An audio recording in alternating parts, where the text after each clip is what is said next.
मेरे प्यारे भाइयों बहनों बच्चों, आप सभी को जय मसीह की। मैं राजेश कुमार फिर से आपके सामने और एक नए विषय के साथ मैं आपके सामने आया हूं। उम्मीद करता हूं कि मैं आज जिस उद्देश्य से आपके समक्ष आया हूं वो मेरा उद्देश्य पूरी तरह से सफल हो। पिता परमेश्वर मेरी जुबान पे, मेरी वाणी पे अपनी आशीष रखे ताकि मैं हर शब्द, हर वाक्य परमेश्वर के जो सत्य वचन हैं, पवित्र हैं, वो आपके समक्ष मैं रख सकूं और पवित्र बाइबल के जो पिता परमेश्वर के अमृतत्व वचन हैं वो आप तक एक सही अर्थ के साथ, एक सही विशेषता के साथ, एक सही ज्ञान के साथ आप सभी लोगों के सामने पहुंच जाए। यही मेरी हमेशा से आशा रहती है और मैं कोशिश करता हूं कि पिता परमेश्वर मुझे वो बुद्धि दे, वो बुद्धिमत्ता दे, विजडम दे, वो विवेक दे, ताकि मैं आपके सामने खुदाबंद का जो विशेष दिव्य समाचार है, सुसमाचार है, आप तक पहुंचा सकूं और उसको आप सब भली भांति समझ सके। क्योंकि यदि हम मसीह में हैं या नहीं भी हैं, हमको किसी भी तरह के पवित्र ज्ञान को समझने में, उसको ग्रहण करने में गुरेज नहीं होनी चाहिए। विशेषकर जो मसीह लोग हैं उनको बाइबल के वचनों का ज्ञान होना परम आवश्यक है। यदि हमारे बुद्धि के चक्षु जो हैं वो खुल जाएं तो हम पिता परमेश्वर के वचनों को अच्छी तरह से समझ सकते हैं और उनका आनंद उठा सकते हैं। और साथ ही हमको ये भी पता चलेगा कि हमारे पिता परमेश्वर कितने महान परमेश्वर हैं, जीवित परमेश्वर हैं, पराक्रमी परमेश्वर हैं, पूरी सृष्टि के राजा महाराजा हैं और कितने बलशाली और शक्तिशाली हैं। तो हमको ये जानना बहुत आवश्यक है और बाइबल एक ऐसा माध्यम है कि यदि हम इनके वचनों को समझ जाएं तो परमेश्वर की ओर हम सदा उन्नति करेंगे, अग्रसर बढ़ेंगे, अग्रसर होते जाएंगे परमेश्वर के पथ प्रदर्शक पर, और हमारी जो उत्थान की राह है वो मजबूत होती जाएगी। तो आज का जो मेरा विषय है वो ये है कि परमेश्वर साकार है या निराकार है। क्योंकि कई धर्मों में परमेश्वर को निराकार परमेश्वर माना गया है, जो कण कण में बसता है और समस्त सृष्टि का संचालन करता है, सृष्टि का जो है बनाने वाला है, रचने वाला है। तो मेरे प्रियो, बाइबल के अनुसार अगर हम इस बात को समझें कि परमेश्वर सच में निराकार है या साकार है, तो बाइबल हमको स्पष्ट रूप से इसका अर्थ बता देती है। तो आज हम बाइबल के माध्यम से भी समझेंगे और जो भी परमेश्वरीय ज्ञान खुदावंद ने हमको दिया है उसके हिसाब से भी हम समझने का प्रयास करेंगे और जानेंगे कि हमारा पिता परमेश्वर निराकार है या साकार है। तो सबसे पहले हम उत्पत्ति 3:8 पढ़ते हैं। तब यहोवा परमेश्वर जो दिन के ठंडे समय वाटिका में फिरता था का शब्द उनको सुनाई दिया। तब आदम और उसकी पत्नी वाटिका के वृक्षों के बीच यहोवा परमेश्वर से छिप गए। ठीक है, अब इसमें जो लिखा है कि यहोवा परमेश्वर जो दिन के ठंडे समय में, दिन का ठंडा समय कौन सा होता है? Early morning. ठीक है, जब रात काल का सूर्य उगता है तो जो समय होता है वो बहुत कूल होता है और आराधना का समय भी होता है, साधना का समय भी होता है, पूजा का समय भी होता है, परमेश्वर के ध्यान का भी समय होता है। तो ये बात सत्य है कि जैसे हमको बोला गया है कि सुबह की जो प्रार्थना होती है, अर्ली मॉर्निंग, यानी कि रात काल का जो प्रथम पहर होता है, उस वक्त परमेश्वर ठंडे में इस धरती पर आता है और हम सब की प्रार्थनाओं को लेकर स्वर्ग में जाता है और उस पर विचार करता है, मनन करता है और उसका उत्तर देता है। तो कहने का मतलब यह है कि परमेश्वर साकार रूप में हव्वा और आदम के सामने आते थे उनसे मिलने के लिए। ठीक है, अब उसी प्रकार से यहाँ पे हमको ये स्पष्ट होता है कि हमारा जो परमेश्वर निराकार के साथ साथ साकार है, क्योंकि वो परमेश्वर है। ठीक है, अब परमेश्वर का साकार रूप क्या है वो हम समझेंगे नए नियम में। तो आइए हम चलते हैं प्रेरितों के काम, यीशु का स्वर्गारोहण, और उसका जो है हम पढ़ेंगे। परंतु जब पवित्र आत्मा तुम पर आएगा तब तुम सामर्थ्य पाओगे और यरूशलेम और सारे यहूदिया और सामरिया में और पृथ्वी की छोर तक मेरे गवाह होंगे। यह कहकर वह उनके देखते देखते ऊपर उठा लिया गया और बादल ने उसे उनकी आंखों से छिपा लिया।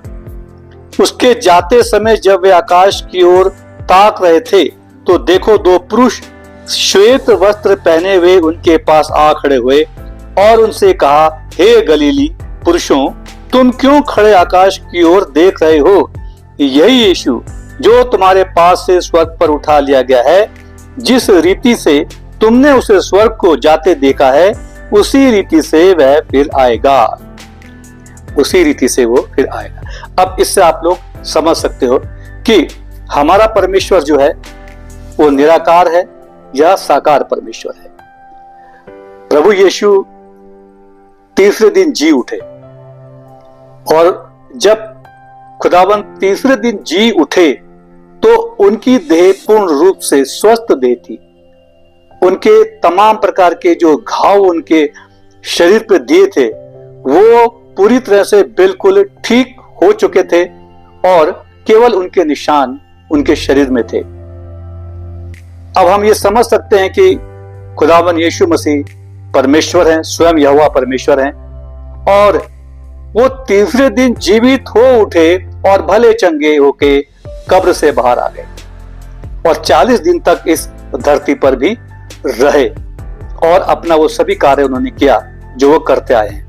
लेकिन अब यहां समझने की बात है, परमेश्वर की वो जो देह थी तो देह, लेकिन कैसे देह थी? वो आत्मिक देह थी। ठीक है, और आत्मिक देह में ही परमेश्वर जो है स्वर्ग पर निवास करता है, और जितने भी स्वर्ग में रहने वाले लोग होते हैं उनको वो दर्शन देता है, उनसे बातचीत करता है। अब अदन की वाटिका में यहोवा परमेश्वर हवा और आदम से जब मिलने आते थे, ठीक है, तो वो अपने आत्मिक रूप में, आत्मिक देह के रूप में उनसे मिलने आते थे। और उस वक्त क्योंकि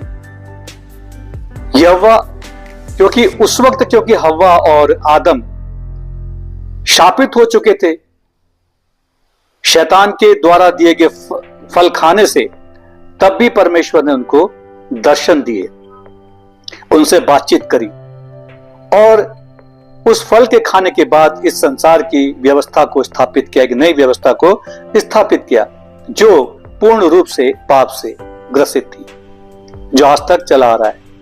तो कहने का मतलब यह है कि पिता परमेश्वर जो है वहां पर पूर्ण रूप से स्वर्गिक देह में है, और स्वर्गिक और आत्मिक देह इस प्रकार के देह होती है जो हर तरह का सुख भोगती है, हर तरह का खान पान वो ग्रहण करती है। बाइबल में बहुत से ऐसे दृष्टांत दिए गए हैं, ऐसे वचन दिए गए हैं, और ऐसे हमें कहानी मिलती है कि जिसमें जब लूत से मिलने स्वर्ग से 3 स्वर्गदूत उतरे थे और उन्होंने उनकी रक्षा की थी और युद्ध किया था वहां के लोगों से, तो वो पूरी तरह से अपने आत्मिक देह में थे, उन्होंने वहां पे भोजन भी किया। ठीक है, तो कहने का मतलब यह है कि स्वर्ग में जितने भी निवासी हैं सबकी अपनी देह है, आत्मिक देह है, और आत्मिक देह एक ऐसी देह होती है वो कहीं पर भी प्रकट हो सकती है, दीवार के आर पार भी जा सकती है, वो खाती भी है और पीना भी ग्रहण करती है, और हर तरह का सुख दुख का भी उनको अनुभव होता है। उसी प्रकार से जब हम लोग एक बात बचपन से सुनते आए हैं कि आत्मा जो होती है वो, उसको किसी भी प्रकार का कोई चोट नहीं पहुंचती, ना उसको अग्नि जला सकती है, ना पानी उसको गला सकता है, ना उस पर कोई चोट पहुंचाई जा सकती है, उसका किसी भी तरह से हम हनन नहीं कर सकते, उसको हानि नहीं पहुंचा सकते आत्मा को। लेकिन अब सवाल ये आता है कि स्वर्ग और नरक फिर क्यों बने हैं? स्वर्ग और नरक का जो हम भोग करते हैं वो मरने के बाद करते हैं, और मरने के बाद हम आत्मा बन गए तो हम स्वर्ग का सुख कैसे भोगेंगे, हम नरक का दंड कैसे भोगेंगे? ये बड़ा सवाल है ना। तो सच बात यह है कि जब परमेश्वर का न्याय आएगा तो जितने भी आत्माएं इस वक्त विचरण कर रही हैं, घूम रही हैं, जिनको भी न्याय नहीं मिला है, वो सब के सब जो है उन सभी को पिता परमेश्वर एक नई देह देंगे, जिसको हम आत्मिक देह कह सकते हैं। आत्मिक देह जब आत्माओं को पहनाया जाएगा तो जिनको स्वर्ग जाना है वो स्वर्ग का आनंद पूरा उठाएंगी, क्योंकि अगर हम केवल आत्मा में हैं तो हम किसी भी प्रकार का आनंद नहीं उठा सकते, तब हम एक प्रकार के भूत ही हैं, हमारी गिनती भूतों में ही होती है। किंतु जब उस भूत आत्मा को देह दे दी जाती है तो वो पूर्ण रूप से एक आत्मिक देह में परिवर्तित हो जाता है, और आत्मा को देह देना वो परमेश्वर का कार्य है, इसके अलावा और कोई नहीं कर सकता। तो आत्मिक देह में जब हम स्वर्ग में चले जाते हैं तो वहां का हर सुख आनंद हम पूरी तरह से लेते हैं, उसी प्रकार से जैसे हम इस शरीर में हर प्रकार का सुख और दुख इस संसार में भुगतते हैं। लेकिन स्वर्ग में तो केवल सुख ही सुख है और आनंद ही आनंद है। और ये जो आत्मिक देह होती है इसकी उम्र नहीं होती, ये अनंत काल का उसको जीवन प्राप्त होता है, और वहां सुखों से भरपूर उनका जीवन होता है। हर तरह की खाने की व्यवस्था, घूमने की, रहने की, यानी कि हम जो भी कल्पना करें उस कल्पना से लाखों गुना अलग स्तर की उनका सुख होता है। उसी प्रकार से जिनको नरक मिलता है, नरक भी जो है अनंत काल का जीवन होता है, और उसमें हमारा शरीर जो है वो अनेक कष्टों को भुगतता है, जिसका सहना बहुत ही मुश्किल होता है, बल्कि नामुमकिन होता है, क्योंकि परमेश्वर के हाथ में एक बार जो पड़ जाता है और वो जब नरक की ओर जाता है तो उसका जो दुख है, उसका जो कष्ट है वो बहुत ही भयंकर होता है। इस पृथ्वी के सारे दुखों से भी बढ़कर वो दुख होता है, जिसका स्तर जो है, लेवल, वो लाखों गुना अधिक होता है। और क्योंकि हमारे को एक देह परमेश्वर देता है तो हम उसका बहुत ही भयंकर तरीके से अपने शरीर में दंड को सहते हैं, और वो सहते ही नहीं बल्कि वो बहुत ही असहनीय होता है। इसलिए मैं आप सबसे यही प्रार्थना करता हूं, निवेदन करता हूं कि अपने जीवन को अच्छा बनाए, सुंदर बनाए, शुद्ध बनाए, पवित्र बनाए, निर्मल बनाए, क्योंकि खुदाबंद ने हमको इसीलिए बनाया था। और प्रभु यीशु मसीह के आने के बाद यदि हम अपने खुदाबंद को स्वीकार करते हैं, अपना परमेश्वर, अपना खुदा, उसको अपनाते हैं, तो हमारी जो देह है वो पूरी तरह से एक ओरिजिनल देह हो जाती है।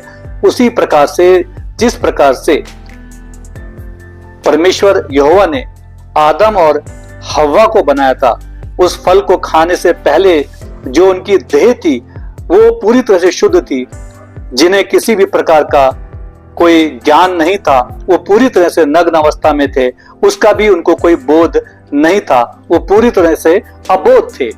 तो प्रभु यीशु मसीह का जो आगमन हुआ वो इसी वजह से हुआ कि संसार के समस्त प्राणी उसी प्रकार बन जाएं जिस प्रकार से परमेश्वर यहोवा ने हव्वा और आदम की रचना की थी। तो ये पूरी तरह से संभव है कि हम बिल्कुल जो मानव परमेश्वर ने हमें जिस स्वप्न के साथ, जिस इच्छा के साथ बनाया था, प्रभु यीशु मसीह ने उसको पूर्ण किया, और हम सब जो हैं अब जो ओरिजिनल आदम हव्वा की जो देह थी उस देह काम से हमारा संबंध हो गया है। अब हमको जो है ये देखना है कि किसी भी तरह से कोई भी ऐसा पाप हमसे ना हो जो परमेश्वर की दृष्टि में ठीक नहीं है और जो अक्षम्य हो। तो हमको बहुत संभल के और सुधर के रहना है, क्योंकि प्रभु यीशु मसीह ने हमारे लिए कोड़े खाए, हमारे लिए वो मरा, गाड़ा गया, और फिर तीसरे दिन जीवित हो गया। तो खुदाबंद यीशु मसीह जो हैं, जब उनका स्वर्गारोहण हुआ तो वो अपनी देह के साथ स्वर्ग में गए, वो अपनी आत्मिक देह के साथ स्वर्ग में चले गए। उसी प्रकार से जितने भी मसीह लोग हैं, जब अंतिम न्याय का समय आएगा तो हमारे खुदाबंद यीशु मसीह बादलों में आएंगे और हमको इसी शरीर को जो परिवर्तित कर देंगे वो आत्मिक देह में, और हमको एक सुंदर देह मिल जाएगी, एक जवान, एक नव यौवन और नव यौवना की जो देह हमको प्राप्त होगी, और हम इस देह के साथ स्वर्ग में उठा ली जाएंगे, जहां पे अनंत काल का आनंद होगा। तो आप लोग मेरे भाई बहनों, बच्चों, दोस्तों समझ गए होंगे कि परमेश्वर जो है वो निराकार है या साकार है। बाइबल ने हमें सब कुछ पूरी तरह से, स्पष्ट रूप से, पूरी तरह से खोलकर हर चीज बता दी है। तो हमको यदि बाइबल को समझना है, जानना है, तो हमको उसको गहन अध्ययन करना चाहिए और परमेश्वर से प्रार्थना करनी चाहिए कि हे खुदाबंद, हमको वो समझ दें कि तेरे वचनों को हम अच्छी तरह से समझ सकें और हम एक सच्चे यीशु के भक्त दास बन सकें और हमारा उद्धार हो, अनंत काल का जीवन हम स्वर्ग में पाएं। इन्हीं शब्दों के साथ मैं अपनी वाणी को विराम देता हूं। पिता परमेश्वर आप सबको खूब सुख शांति दे, अनंत काल का जीवन दे, स्वर्ग का आपका उद्धार हो। इस धरती में बहुत भ्रम फैला हुआ है इस वक्त, इस समय, उस भ्रम से आप सबको दूर रखे परमेश्वर, और एक सही दिशा, एक सही मार्ग को आप पकड़ें और सीधा परमेश्वर की राह पे चलते हुए, जो कि अभी अंत का समय नजदीक है, अंत के भी अंत का समय आ गया है, किसी भी समय खुदाबंद आ सकते हैं, उसकी हम पूरी तैयारी करें और परमेश्वर से प्रार्थना करें कि खुदाबंद हमारी सहायता करें कि हम उसकी राह पे चलते रहें। क्योंकि हम खुदा से ऐसी प्रार्थना करेंगे तो खुदा हमारी उंगली पकड़ के हमको हर तरह के कांटों से हमको बचाएगा, खड्डों से हमें बचाएगा, हर प्रकार की जो उथल पुथल है संसार की, उससे हमको बचाएगा, हमको पाप से बचाएगा, वो अपने अनुसार हमको चलाएगा। परमेश्वर आप सबको खूब आशीष दे। आमीन। जय यीशु मसीह।